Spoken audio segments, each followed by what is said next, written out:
formation professionnelle et le vice-président de la Fondation Mohamed VI apposent leur signature. Avant eux, le patron de l'Office marocain de formation professionnelle avait signé, matérialisant ainsi la construction prochaine d'un centre de formation entrepreneuriale. Nous avons pu ensemble mettre un projet en place autour d'un concept très novateur qui s'inscrit au sein du grand complexe des pôles de métiers de Diamniadio, qui est un projet phare de Monsieur le Président de la République, où vont s'inscrire déjà des centres de formation professionnelle sur plusieurs disciplines, y compris le tourisme et d'autres disciplines. Il s'agit effectivement d'amener une capacité de formation en entrepreneuriat, en aval des formations professionnelles, et qui cible particulièrement les jeunes des milieux défavorisés, ainsi que les jeunes en échec scolaire, pour les doter d'une capacité et une chance de créer leurs propres entreprises. Avec une capacité de 300 jeunes par an, en espérant pouvoir réellement créer une centaine de projets de création d'entreprises. C'est donc le Maroc qui finance et construit. Mieux, il accompagne sur la base d'un schéma bien défini. Après la sélection des candidats et l'orientation de ces candidats, un premier parcours essentiellement qui vise en complémentarité des capacités techniques et des formations techniques, d'amener ce qu'on peut appeler des soft skills, c'est-à-dire le savoir-être en entreprise, des capacités de langue et de communication, ainsi que des modules visant d'améliorer les capacités d'entrepreneuriat et de management des candidats.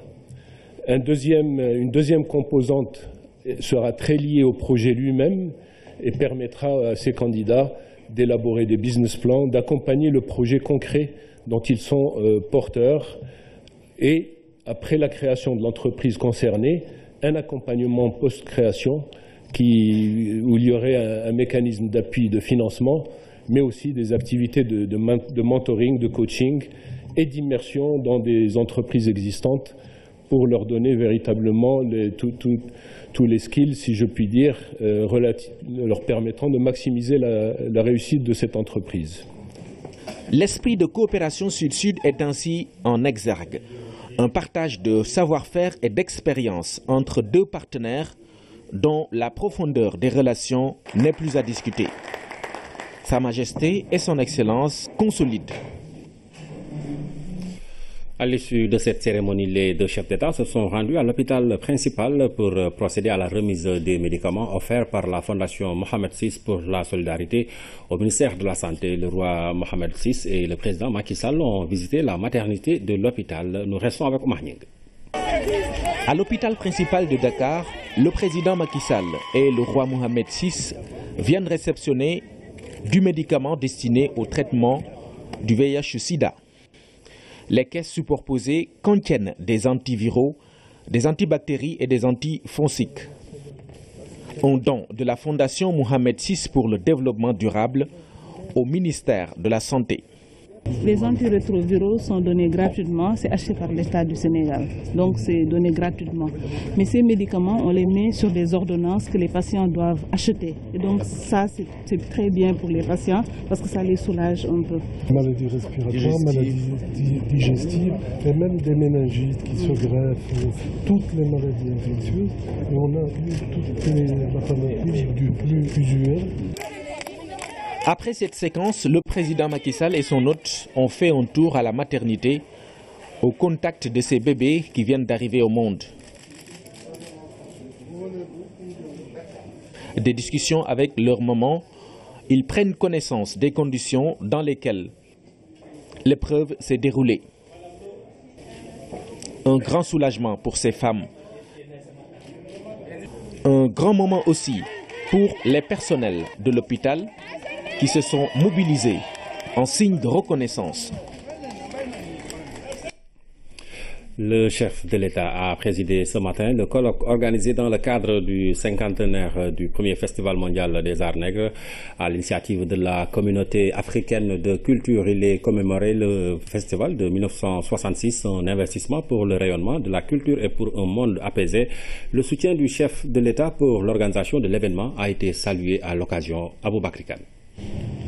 Au King Fahd, le président de la République est venu se joindre à des esprits brillants des arts, des lettres et de la culture. L'expression de tout l'intérêt que revêt pour lui et la nation sénégalaise la célébration du cinquantenaire du premier festival mondial des arts nègres. Une initiative de la section sénégalaise de la communauté africaine de culture. À travers le festival de 1966, Léopold Sédar Senghor faisait la promotion du dialogue des cultures et des civilisations, un rendez-vous du donner et du recevoir.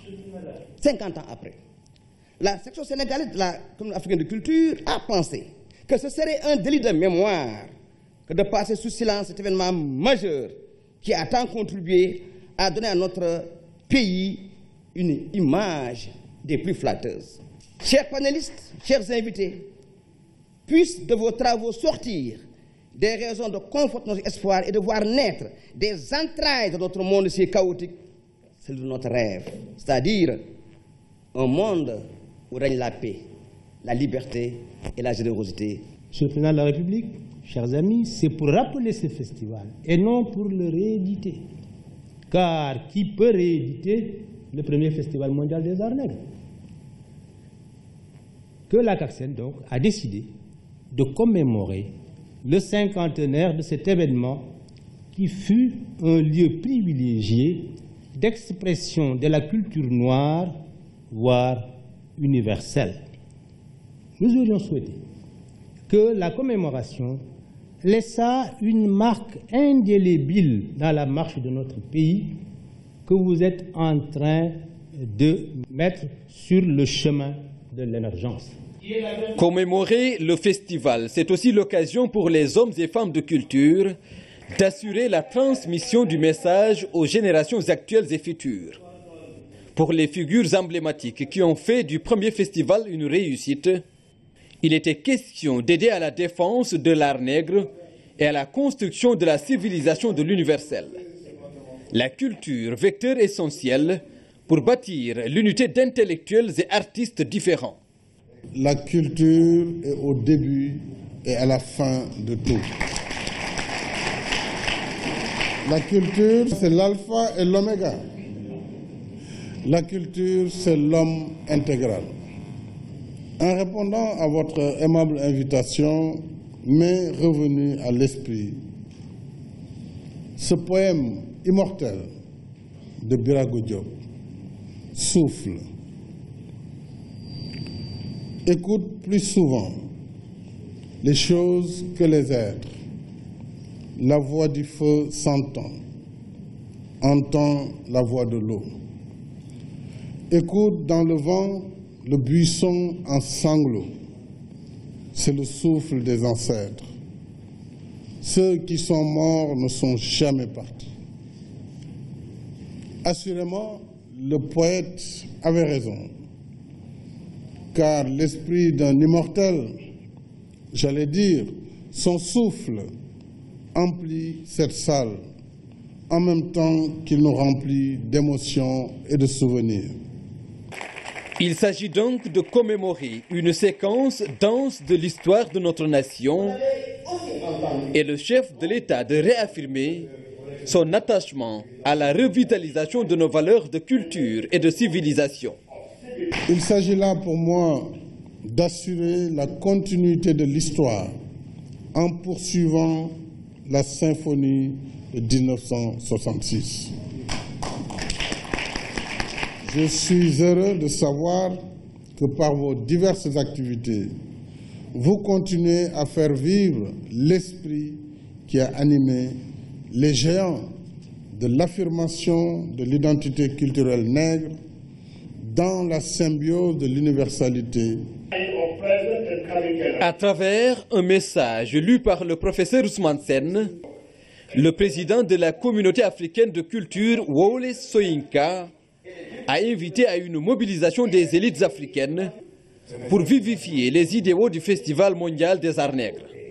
Ma mission terminée, je pars. Des icônes, témoins vivants de l'histoire culturelle, ont aussi réveillé avec beaucoup d'émotion les souvenirs de 1966 et des lumières du festival.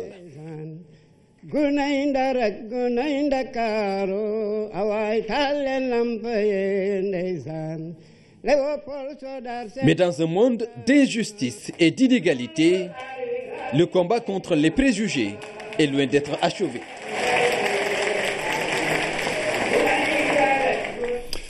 Beaucoup d'émotions ce matin donc à la commémoration des 50 ans du Fesman. Les fléaux contre lesquels se battaient les pionniers du festival de 1966 sont encore tenaces. Une conviction du président Macky Sall: des humains sont encore rejetés du seul fait de leur peau. Nous l'écoutons. Notre monde peine encore à se débarrasser des masques hideux, des préjugés de toutes sortes. Que personne ne s'y trompe. Le négationnisme de l'esclavage et de la colonisation, le racisme, la discrimination raciale, la xénophobie et l'extrémisme violent hantent encore notre quotidien. Des êtres humains sont ciblés, rejetés et violentés du seul fait de la couleur de leur peau, de leur croyance ou de leur appartenance sociale. Des travailleurs migrants sont discriminés et exclus des politiques publiques, alors même qu'ils contribuent à la sueur de leur front, à la prospérité de leur pays d'accueil. C'est contre ces préjugés que se dressaient les initiateurs du mouvement de la négritude et du premier festival mondial des arts nègres. Dans le reste de l'actualité, l'ouverture de la 4e édition du Salon des mines ce matin à Dakar. Durant 3 jours, plus de 500 participants en termes d'entreprises, de délégués, d'experts et d'investisseurs vont exposer et échanger sur le secteur minier comme levier de développement territorial. 20 pays ont répondu présents. Le Premier ministre a présidé la cérémonie officielle. Fatou Sakho. Les mines, un secteur stratégique qui fédère aujourd'hui les pays et investisseurs du monde entier. Le Salon de l'industrie et des mines, l'un des événements les plus importants de l'Afrique de l'Ouest, est marqué cette année par une forte présence des pays de la sous-région. Le Salon des mines doit surtout être pour les décideurs politiques et les professionnels du secteur une occasion privilégiée d'une réflexion sérieuse et approfondie sur les enjeux liés à ce domaine et à ce secteur stratégique. Des progrès significatifs ont été accomplis par notre pays en matière de gestion des ressources minières. Ces tendances appelées à se consolider nous permettront, j'en suis sûr, d'atteindre les objectifs fixés à l'horizon 2020 par le PSE en matière d'exploitation de phosphate, d'or et de zircon, et de réaliser notre commune ambition de faire de notre pays, le Sénégal, un hub minier. Un hub minier qui devra participer de façon substantielle aux objectifs de croissance du plan de développement économique, ce qui implique une maîtrise de l'environnement. Le secteur minier a été choisi parmi les 6 secteurs prioritaires moteurs de croissance, avec une contribution significative attendue en termes de croissance, d'emploi, de recettes d'exportation et d'investissements directs étrangers. Et au plan des réformes, il pourrait être relevé qu'après un processus qui s'est étendu sur un peu plus de 3 ans, le nouveau code minier vient d'être adopté par l'Assemblée nationale en sa session du 30 octobre 2016. Le nouveau code minier vise à renforcer le partenariat gagnant-gagnant, de manière à créer un environnement minier favorable au développement économique durable. Dans le nouveau code minier, 3 dispositions phares allant dans le sens d'un développement inclusif ont été arrêtées. La première mesure est l'affectation de 0,5% du chiffre d'affaires hors taxe des sociétés minières à un fonds dénommé Fonds d'appui aux collectivités locales qui doit contribuer au développement économique et social des zones concernées. La deuxième mesure, c'est le versement de 20% des recettes de l'État provenant des opérations minières à un fonds d'appui et de péréquation destiné aux collectivités locales. Troisièmement, la mise en place d'un fonds de réhabilitation des sites miniers, alimenté par tous les titulaires de permis d'exploitation et dont les ressources sont calculées sur la base des études d'impact environnemental. Cela, c'est l'aspect après-mine du nouveau code minier. Alors, il faut dire que ces mesures, ce n'est pas de la théorie, c'est ce qui vient d'être voté par l'Assemblée nationale. En adéquation avec ces nouvelles mesures, le Salon de l'industrie et des mines a marqué l'édition 2016 par le thème « Le secteur minier, un levier de développement territorial ». Nous attendons donc de l'industrie minière qu'elle participe activement à cette nouvelle dynamique de création des conditions d'une croissance forte, durable et solidaire. Ce salon, organisé tous les 2 ans, s'est réalisé avec la collaboration du cabinet londonien Amtrade. En termes de participation, 518 délégués, 136 entreprises et 20 pays ont répondu présents. Conférences, expos et visites de sites vont marquer les 3 jours du CIM Sénégal 2016. Nous vous proposons dans ce journal la réaction du ministre Aly Ngouille Ndiaye dans le cadre de cette 4e édition du Salon international des mines. Il revient entre autres sur le choix du thème « Le secteur minier, un levier de développement territorial ». Il est au micro de Hamid Diop. À chaque occasion donc, du Salon international des mines, nous choisissons un thème validé par le président de la République comme thème de ce salon. Nous avons eu à traiter par le passé de la sous-traitance pour mieux impliquer les entreprises sénégalaises dans tout ce qui est travail de mine. Cette année, en 2016, donc lors de la 4e édition, nous avons choisi donc, le secteur minier, un levier de développement territorial. D'ailleurs, ce qui cadre parfaitement avec l'acte 3 de la décentralisation, comme vous le savez, aujourd'hui avec la communalisation intégrale, les communes aujourd'hui ont plus de responsabilités et avec également l'inscription de la gestion de nos ressources ou de nos ressources dans la Constitution, les communes aujourd'hui, comme les populations, se sentent beaucoup plus responsables dans la gestion de nos ressources naturelles. Dans notre pays, de plus en plus, nous voyons quand même une très bonne implication, une amélioration en tout cas de l'implication des entreprises minières dans le vécu quotidien de nos entreprises. On peut aujourd'hui on peut citer quelques exemples très concrets d'entreprises qui interviennent dans le secteur et qui de plus en plus, en tout cas, fait des choses pour les sociétés, fait des choses pour les communautés. Nous avons vu déjà beaucoup d'implications de la société, par exemple Sabodala Gold Operation, qui en 2015 et en 2016 a déjà, dans le cadre de la responsabilité sociétale d'entreprise, a eu à investir 600 millions dans les communes aux alentours donc, de l'usine, et également d'autres sociétés qui sont en train de faire de très belles choses pour améliorer le vécu quotidien de nos populations. Et le 30 octobre dernier, l'Assemblée nationale a adopté le nouveau code minier 2016, qui est d'abord un code, je dirais, consensuel, en ce sens que pendant presque 4 ans, nous avons travaillé avec d'abord les sociétés minières, la société civile, les politiques et l'administration, en vue de trouver aujourd'hui ce qu'on peut considérer comme un équilibre. Vous savez, dans l'exploitation des mines, ce qui est un peu difficile, c'est qu'il faut forcément trouver un équilibre parce que nous avons certains intérêts qui sont aujourd'hui pas forcément convergents et ce sont les acteurs qui entourent un peu la mine. Parce que les investisseurs, ils veulent maximiser leur profit, l'État veut également, sans investir, également tirer profit de ces ressources qui lui appartiennent parce qu'appartenant à la nation. Et nous avons également les collectivités locales qui aussi, pour elles, considèrent que les ressources sont les leurs. C'est un équilibre qu'il faut trouver. Et dans le nouveau code minier, nous avons essayé en tout cas de trouver cet équilibre pour quand même qu'il y ait plus de retombées du côté de l'État et du côté des populations, sans pour autant remettre en cause les intérêts des investisseurs. Un communiqué du ministère de l'Intérieur et de la Sécurité publique. Le ministre de l'Intérieur et de la Sécurité publique informe les citoyens que les opérations d'enrôlement en vue de l'obtention de la carte d'identité biométrique CEDEAO devant faire office de carte d'électeur dans le cadre de la refonte partielle des listes électorales sont progressivement étendues depuis le jeudi 3 novembre 2016 à l'intérieur du pays.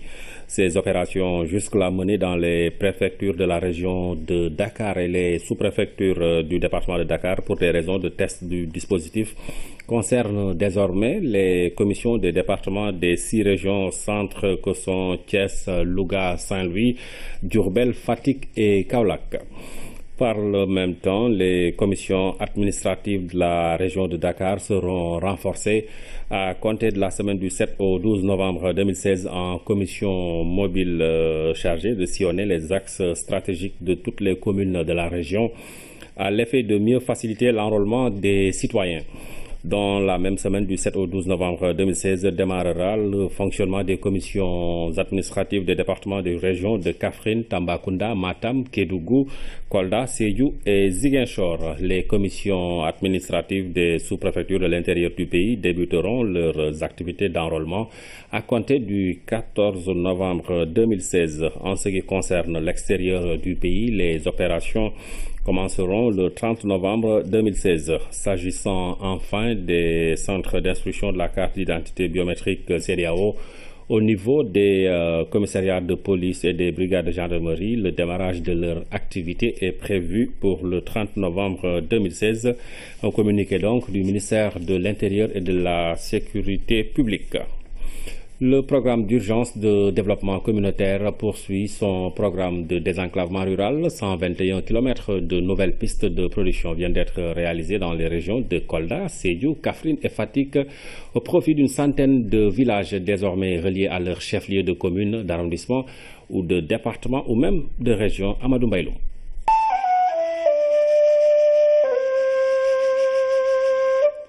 Diabougou est un village situé dans le département de Médina Yoro Foulah, dans la région de Kolda. Dans ce village, les habitants ont dans le passé beaucoup souffert de l'enclavement.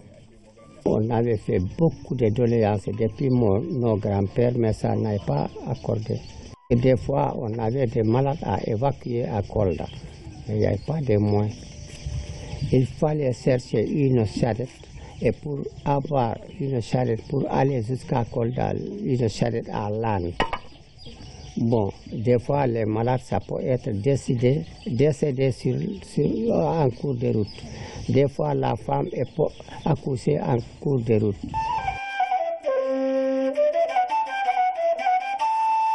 Aujourd'hui, grâce au programme d'urgence de développement communautaire, le désenclavement de cette localité est devenu une réalité.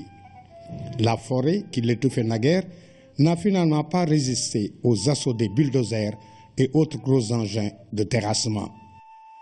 Moi, je peux dormir ici. Le matin de bonheur, je quitte. Pendant 2 minutes, je suis déjà à Kolda. J'ai fait maintes fois. Et puis, déjà, ça aussi, même le prix des véhicules, ça a été diminué. C'est un grand avantage. Effectivement, depuis la mise en service de cette piste, un car de transport assure quotidiennement la navette entre Tcheiti et Boussimbala, l'axe sur lequel se situe Diabougou.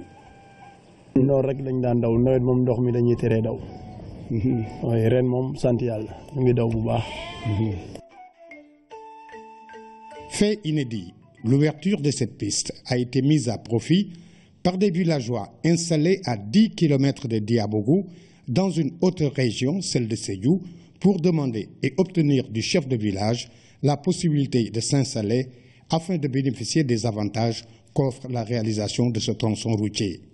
Il s'agit en tout de 7 familles regroupant 75 personnes pour le moment, car d'autres personnes venant du même village sont attendues ici.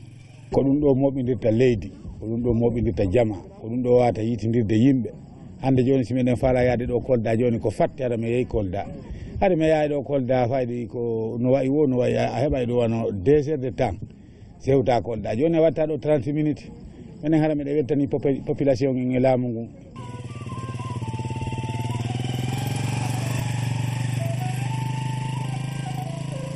Le moins que l'on puisse dire des habitants de Diabougou, c'est qu'ils ont été tellement reconnaissants au chef de l'État sénégalais que ce garçon, porté par sa mère sur le dos, porte le nom de Macky Sall. En vérité, dans cette partie sud du pays, l'enclavement était le problème le plus aigu que rencontraient les populations. À Djinani, dans la région de Sédhiou, située à quelques 25 km de Madina Wandifa, important carrefour sur la nationale 4 qui va à Ziguinchor, les habitants étaient contraints de se rabattre sur la Gambie voisine, distante seulement de 9 km, soit pour écouler leur production, soit pour s'y ravitailler en denrées de consommation courante. Il se dit même à Djinani que le Dalasi règne à la place du franc CFA.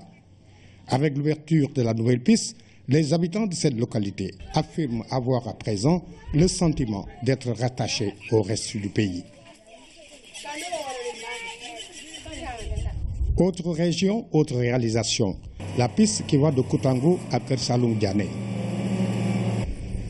Longue de plus de 29 km, elle est à cheval sur les deux régions, celle de Kaolack et de Fatick. amal nañu njëriñ parce que créé na ay emploi fii parce que xale yu bëri ñu ngi liggéey si yoon bi bon comme boobu mu ngi des si dëkk bi bon am na jigéen ñoo xam ne aussi ñu ngi siy bénéficié bi te xam-xam bi nga xam ne moom la xale yi ànd ak ñoom am tey si ñuy dem dañ leen koy bàyyee.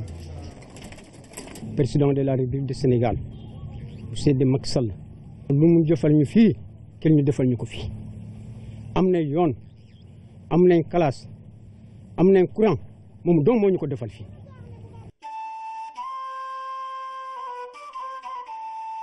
Traversée par les Bolons, cette partie de la province du Niombato va bénéficier en même temps d'un nouvel ouvrage de franchissement qui remplacera celui installé ici en 1942.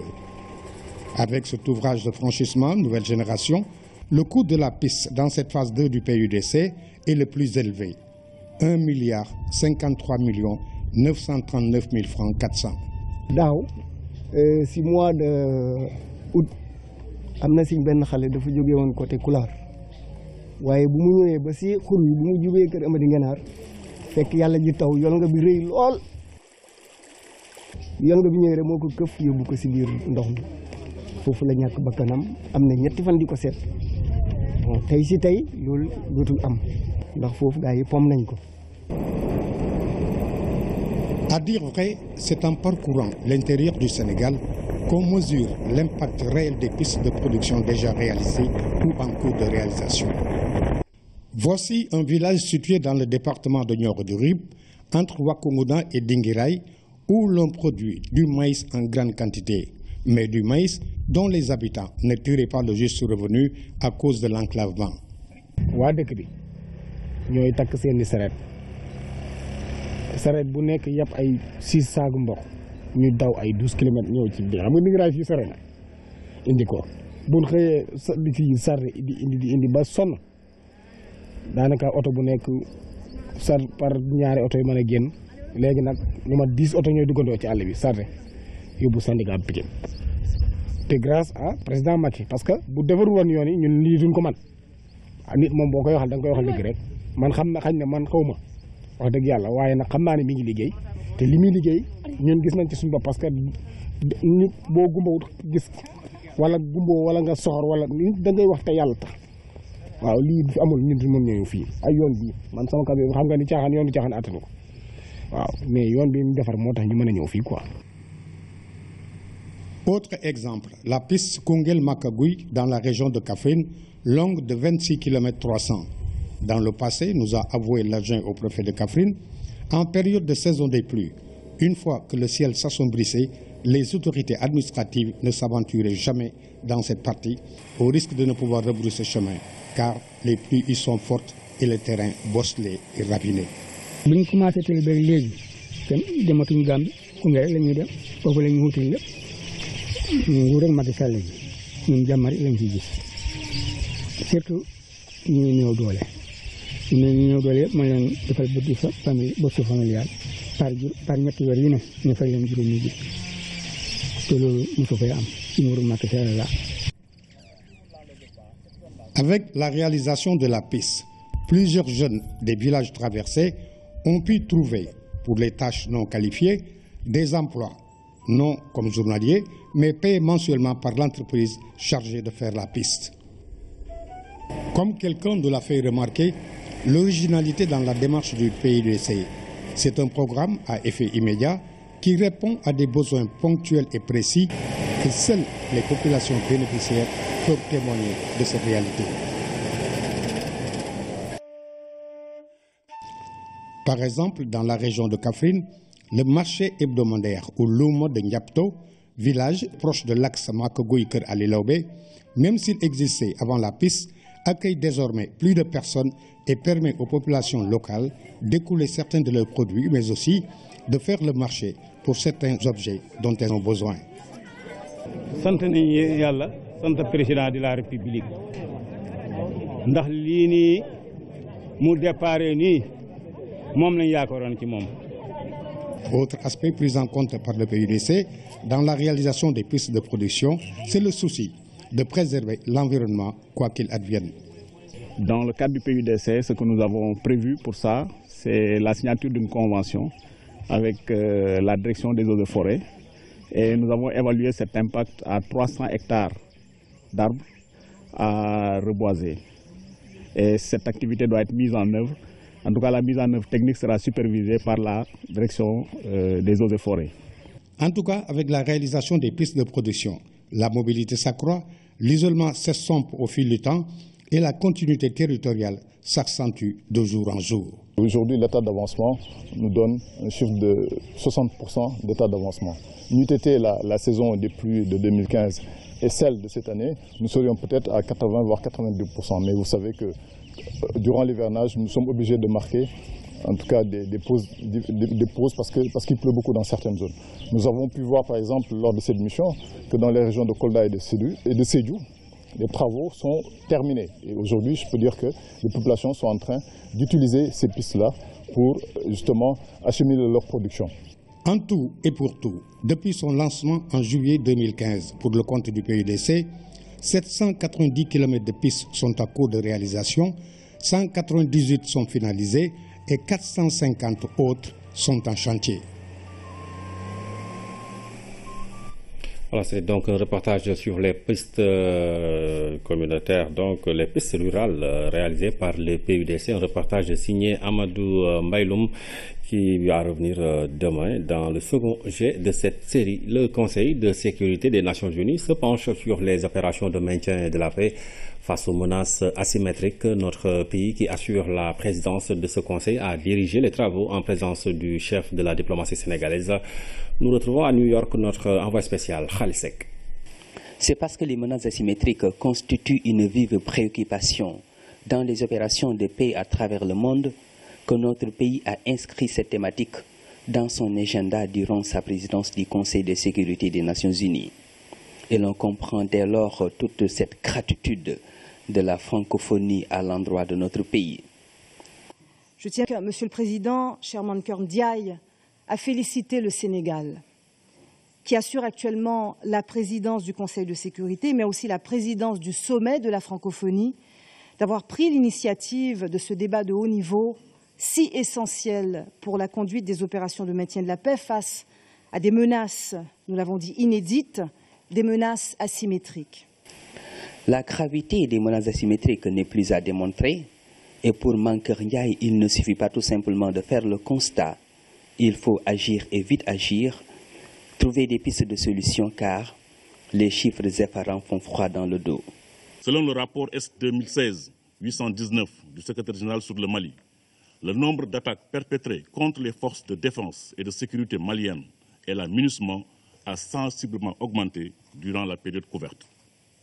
Les forces de défense et de sécurité maliennes ont été attaquées 39 fois, la MINUSMA 27 fois et une entreprise qui travaille pour la MINUSMA une fois, alors qu'au cours de la période précédente, il y avait eu 9 attaques contre les forces de défense et de sécurité maliennes et 15 contre la MINUSMA. Au total, 34 casques bleus ont été tués et 190 blessés entre janvier 2015 et novembre 2016 au Mali, alors que durant la seule journée du 13 août 2016, 50 civils ont été tués en République démocratique du Congo. Pas plus tard qu'hier, les attaques contre un convoi de la MINUSMA au nord de la ville de Douenza ont engendré la mort de 2 casques bleus, 7 blessés, dont 3 se trouvent dans un état grave. Ces attaques ainsi que le mode opératoire de ces groupes terroristes renseignent sur l'insécurité dans laquelle baignent les troupes onusiennes. Avant le chef de la diplomatie sénégalaise, ce débat public a enregistré d'importantes allocutions, des adresses à la dimension de la pertinence de cette réflexion.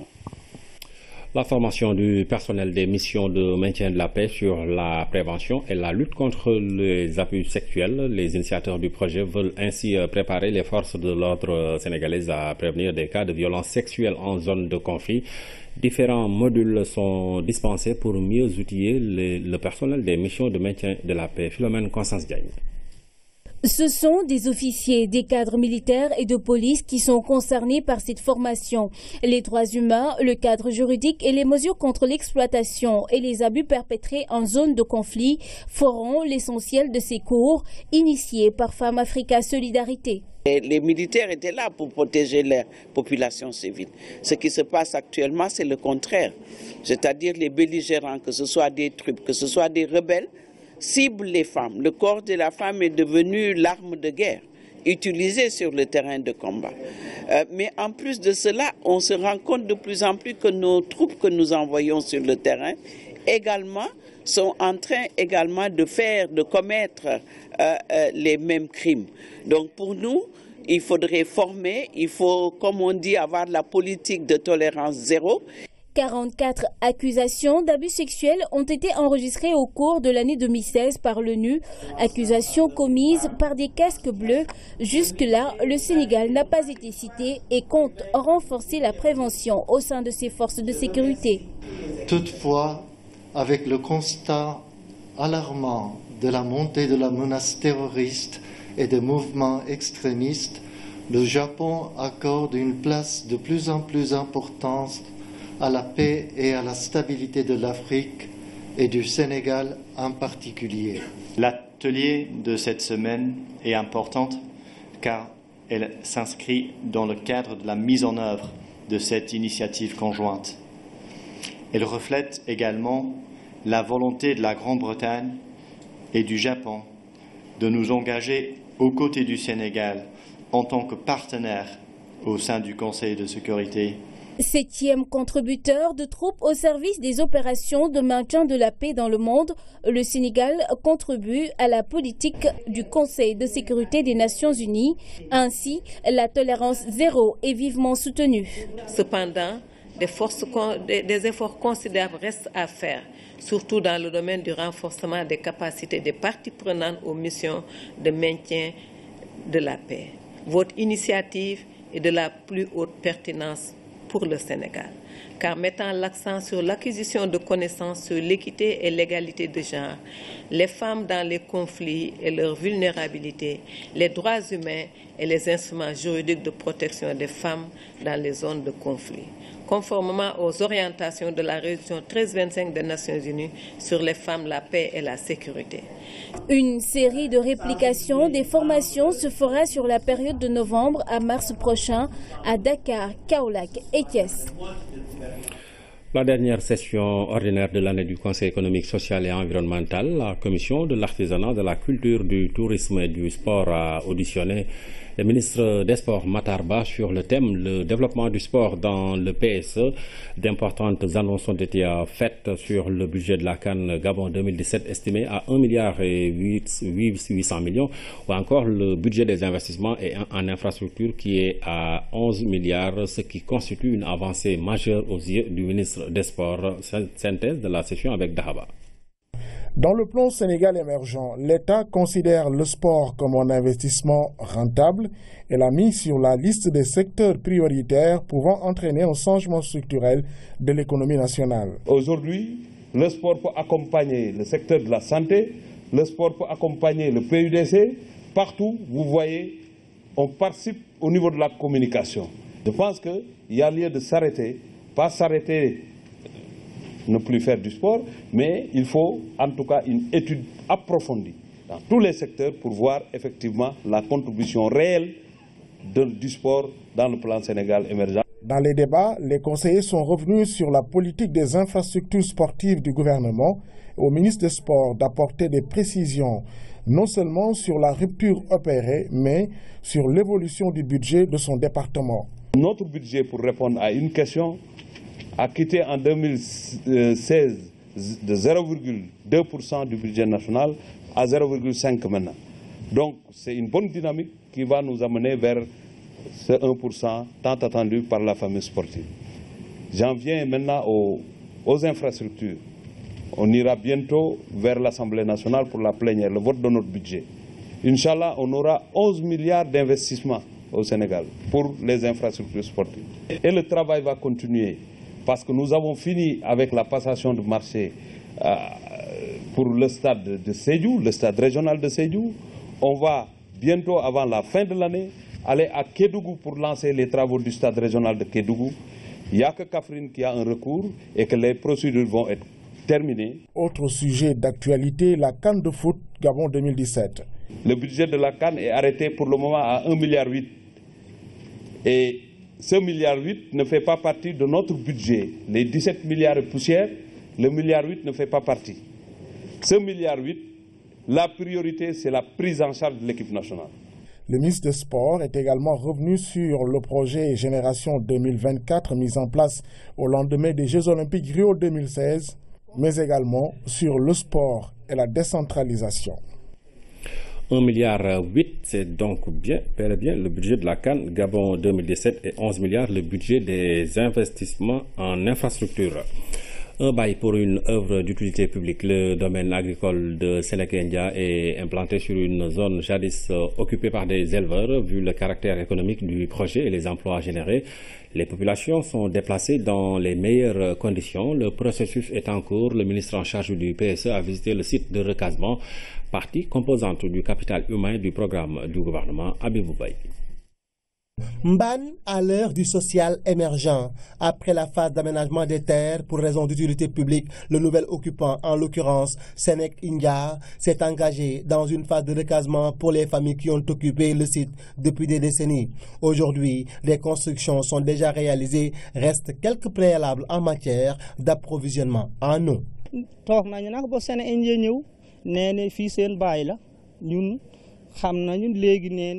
On nous a fait savoir que le terrain que nous occupions est un bail de Sénéguindia. On nous a délocalisés et chaque famille a été dédommagée. On nous a construit chacune 3 chambres. Nous sommes des éleveurs et notre seule préoccupation reste l'eau. Sans cette eau, on ne saurait survivre avec nos bêtes.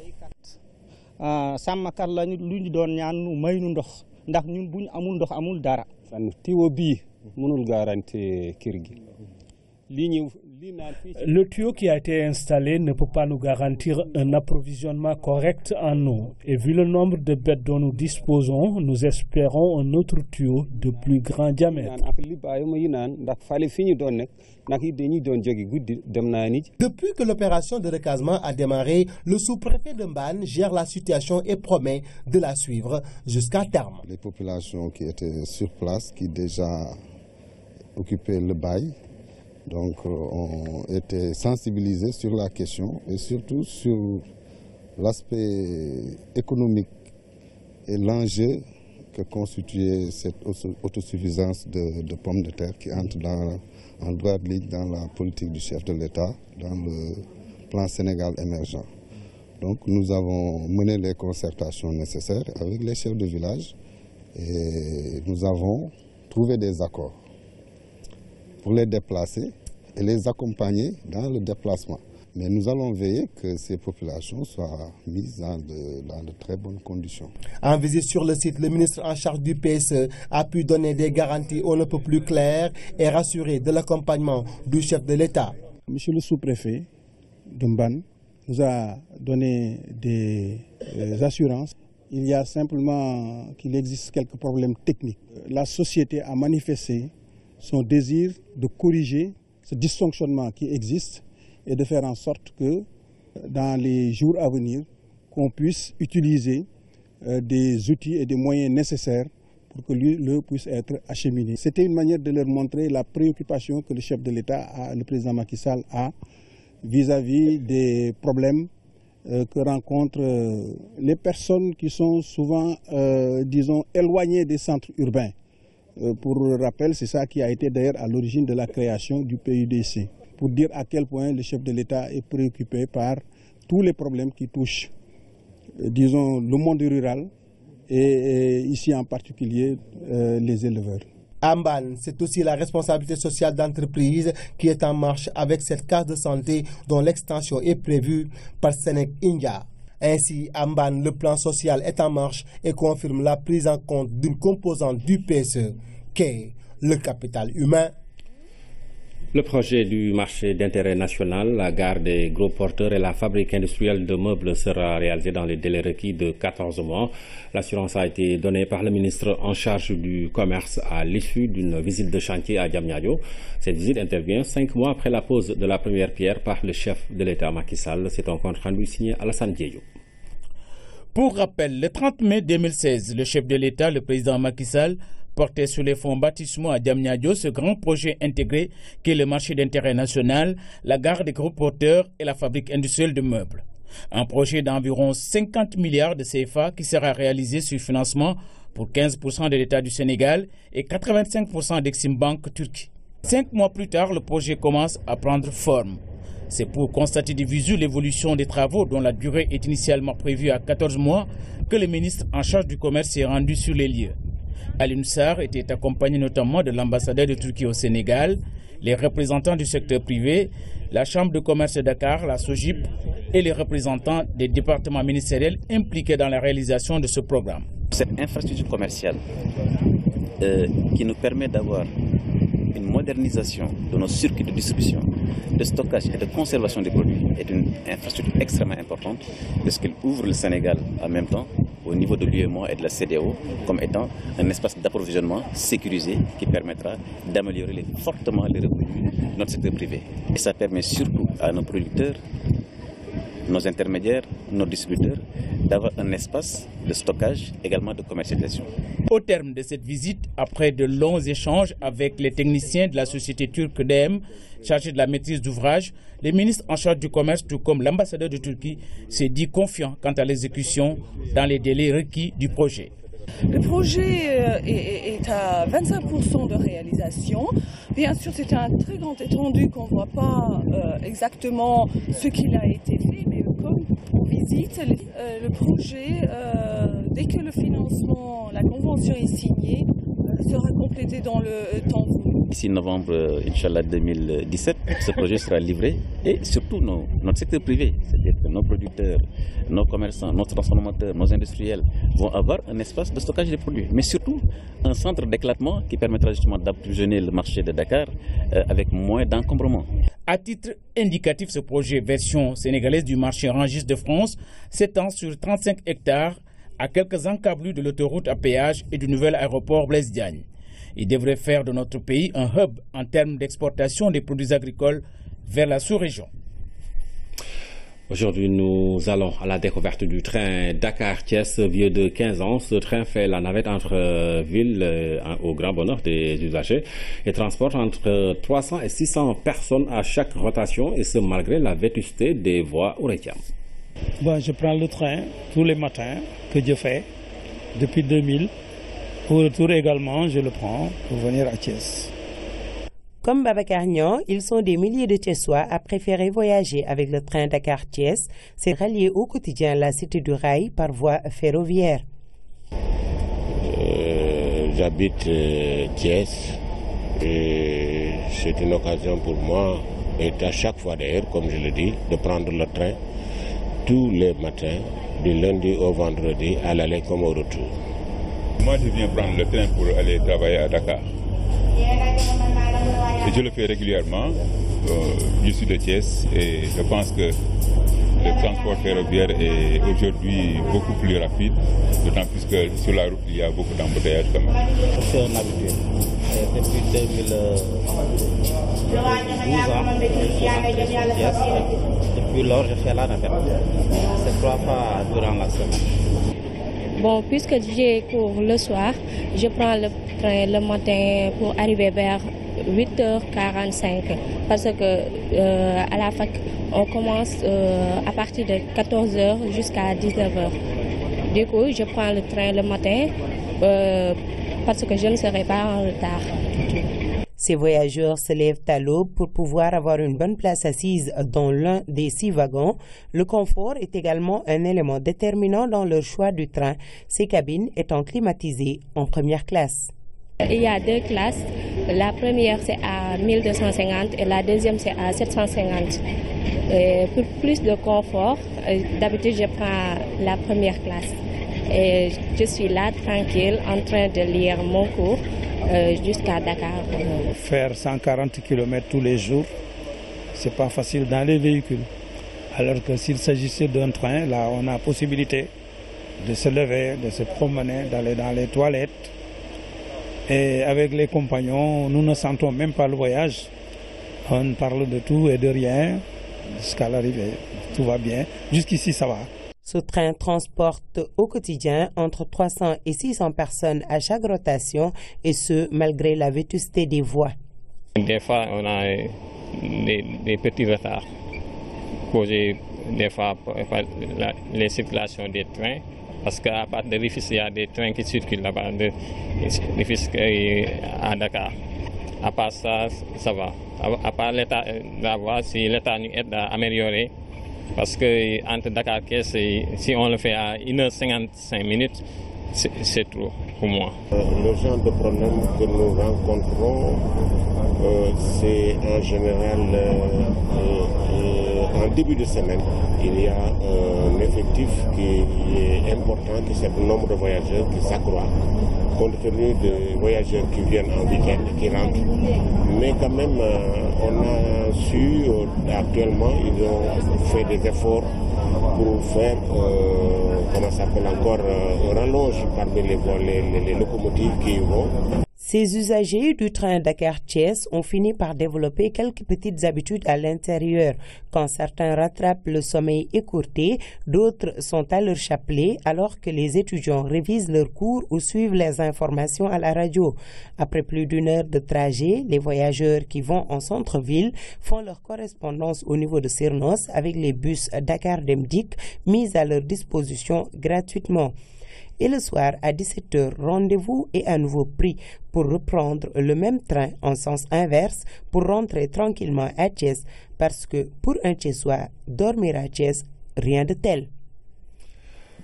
Dakar-Thiès par le train, un reportage signé Oreïtiam Pera. Nous parlons de l'inauguration de la nouvelle agence de l'IPRES de Kédougou. Le PCA de l'IPRES a effectué le déplacement pour assister à la cérémonie de réception. Racine Sy a aussi saisi l'occasion pour annoncer les réformes en cours pour améliorer les conditions d'existence des retraités tchorodiens. Ce nouveau joyau mis à la disposition des retraités de Kédougou arrive à point nommé. Les personnes du 3e âge de la région parcouraient plus de 220 km pour acheminer leur dossier vers l'agence de Tambacounda. Ce calvaire est maintenant devenu un vieux souvenir. Au nom de tous les retraités héros du l'IPRES et toutes les populations de la région de Kédougou, nous adressons nos sincères remerciements. Le remerciement s'adresse à la direction générale de l'IPRES dans la réalisation de ce beau bijou. C'est pour cette raison que je remercie le président de la République, son Excellence Macky Sall, son Premier ministre et tout son pour les sacrifices consentis vers les populations démunies dont je veux parler, des bourses familiales et des cartes d'égalité de chance. Nous vous garantissons du bon usage qui sera fait par rapport à cette infrastructure. Je voudrais, au-delà du conseil d'administration, remercier tout spécialement le chef de l'État, parce que tout ce que nous faisons, c'est à travers ses orientations, à travers ses directives. Après avoir procédé à l'inauguration de ce nouveau bijou, le PCA de l'IPRES, Mamadou Racine Sy, a rappelé les nouvelles mesures prises pour améliorer les conditions d'existence des retraités. D'ores et déjà, je vous annonce au nom du conseil d'administration que nous donnons instruction au directeur général de procéder sans délai au recrutement d'un médecin affecté à Kédougou. Dès que cela sera possible, un centre médico-social sera érigé au profit des retraités de la région de Kédougou. Messieurs les retraités,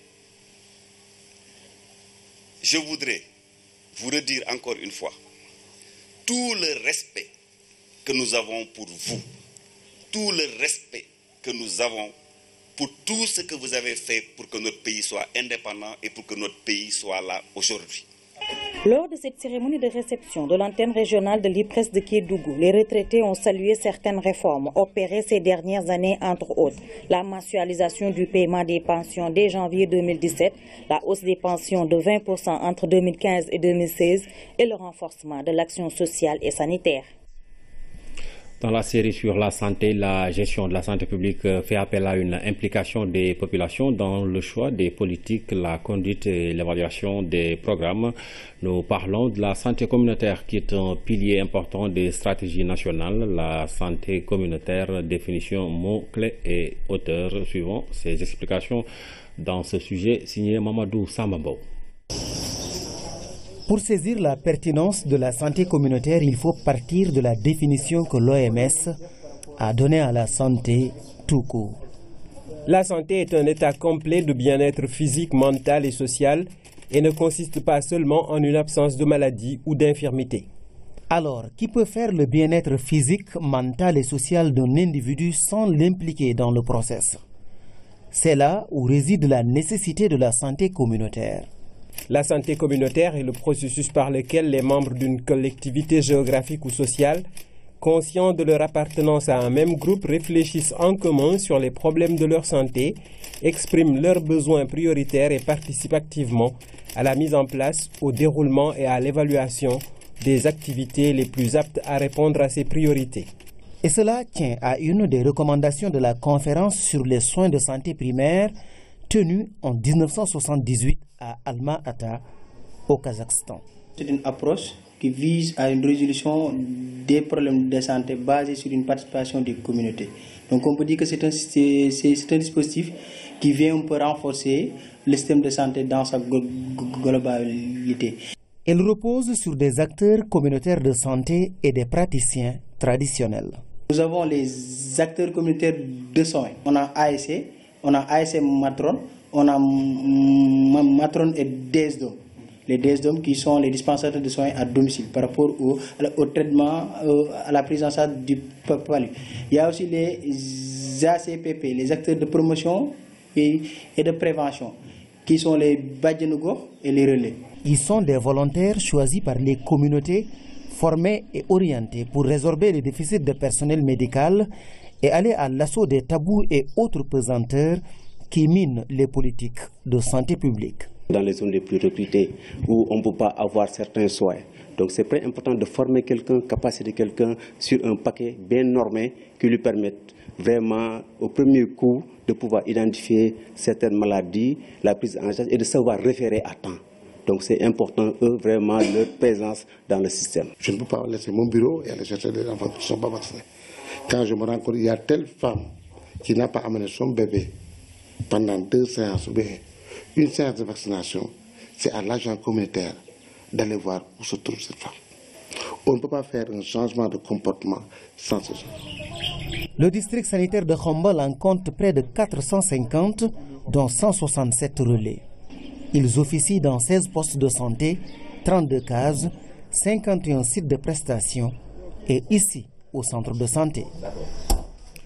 Parlons aussi de ces programmes phares qui ont permis au Sénégal de faire de bons résultats dans la lutte contre certaines maladies, le paludisme, la tuberculose et le VIH-Sida, 3 maladies qui ont toujours constitué de véritables problèmes de santé publique. C'est un reportage. Pour les combattre, d'où la sollicitation des bailleurs. La dernière en date, c'est en septembre au Canada, avec l'appel du président Macky Sall pour le renforcement des ressources du Fonds mondial. Un plaidoyer qui se justifie à plus d'un titre. Par exemple, le Sénégal a consacré des programmes spéciaux au trio infectieux, ce qui a permis de maîtriser les chiffres. À titre d'exemple, la lutte contre le paludisme donne ça. Nous sommes partis d'une prévalence parasitémique de 3% en 2012 et présentement nous sommes à une prévalence de 1,2%. Et en termes de mortalité, nous sommes passés de 7,67% à 3,52% en 2015. Les acquis dans la lutte contre le sida sont tout aussi remarquables. Et comme vous le savez, depuis la détection du premier cas sénégalais en 1986, la réponse a été très précoce avec création des